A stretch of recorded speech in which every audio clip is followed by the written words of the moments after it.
We begin this evening with the deadlock on Capitol Hill as Republicans struggle to elect a House Speaker. Just hours ago, lawmakers voted by a narrow majority to adjourn until tomorrow at noon. Earlier today, a second round of votes failed to give Kevin McCarthy the Speaker's gavel. He has now lost 6 separate votes in a row. Tonight, McCarthy, his backers, and his opponents met to try to hammer out an agreement. The discussions are going well and continuing. But that doesn't mean they're done. That doesn't mean anything like that. But it's just in that realm. So what happens between now and noon tomorrow? We just keep talking. That's all. We talk until we get this done. Let's get straight to NBC Capitol Hill correspondent Ryan Nobles. Ryan, what can you tell us about that backdoor, backroom negotiation that was on between both sides tonight? Well, we know now, Stephanie, that there is an offer on the table between Kevin McCarthy and this breakaway group of Republicans that appears to at least be heading in the direction of getting enough votes to make him the next Speaker of the House. Now, that's not to say that it's a done deal by any stretch of the imagination, but I'm told that conservatives are considering this offer, and we don't know the full breadth of the deal, but we know some of the big top lines, and the most important would be that Kevin McCarthy has told the conservatives that he would agree to a motion to vacate that would require only one member of the House of Representatives to bring this up. And now that's legislative legalese speak that I'm talking about. If I can explain it to you in plain English, it means that basically any member can say at any time, we want to have a vote as to whether or not this person should still be Speaker of the House. So that's kind of a dangerous concession by Kevin McCarthy, because it could theoretically put him in the situation that he's in right now, time and time again, almost immediately after he takes the Speaker's gavel. So that was almost a red line for many of these conservatives. He has been willing to make that concession. But it's not just that. These conservatives have been really pushing to get representation of the Freedom Caucus, that conservative group of lawmakers, on important committees within the Congress. And the Speaker plays a big role in deciding who sits on what committees.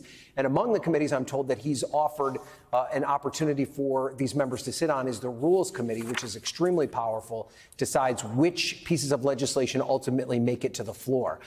So this is just a couple of the top lines that we're hearing. We don't know what else is part of this package, but I did catch up with Patrick McHenry of North Carolina, who's a McCarthy ally, but is also well thought of within the Freedom Caucus. And he said that, without getting into the specifics of the deal that's on the table, said that he believed it was a deal that the conservatives could get behind, but then that the moderates that are still supporting McCarthy wouldn't have a problem with him conceding on. So this is progress. And the one thing, Stephanie, that I think is different about tonight versus the conversation you and I had last night and the conversations that we were having throughout the day, yesterday and today, is that all sides seem to be moving in the direction of saying, yes, we're making progress. That doesn't mean that we have a deal. That doesn't mean we're going to have a deal tomorrow.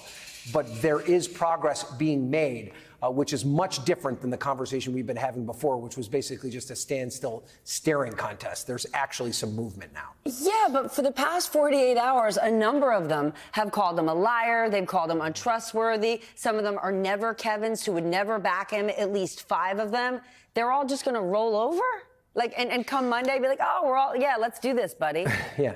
Well, no. And I think you raise an incredibly important point, right? Because one of the people I talked to tonight is Matt Gaetz, who is perhaps the most vocal opponent of Kevin McCarthy. And when I talked to him about these concessions that he said he was happy with, that he wanted to happen, I said, well, then is that enough to get your vote? And he simply looked at me and said, no, I don't trust him.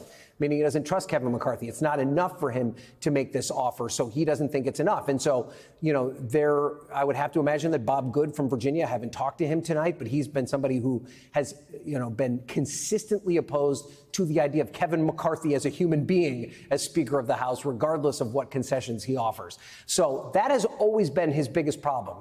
Kevin McCarthy's problem isn't with 6 through 20.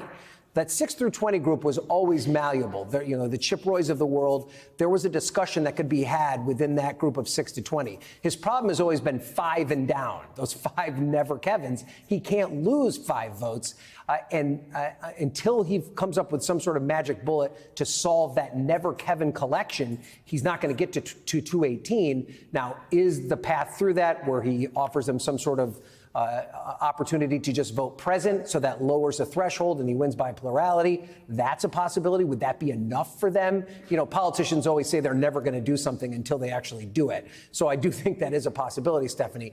But this is the closest he's come to at least being in the ballpark of having an agreement. And, you know, we'll have to see as everyone sleeps on it tonight if it's going to be enough come noon tomorrow to make him the next Speaker of the House.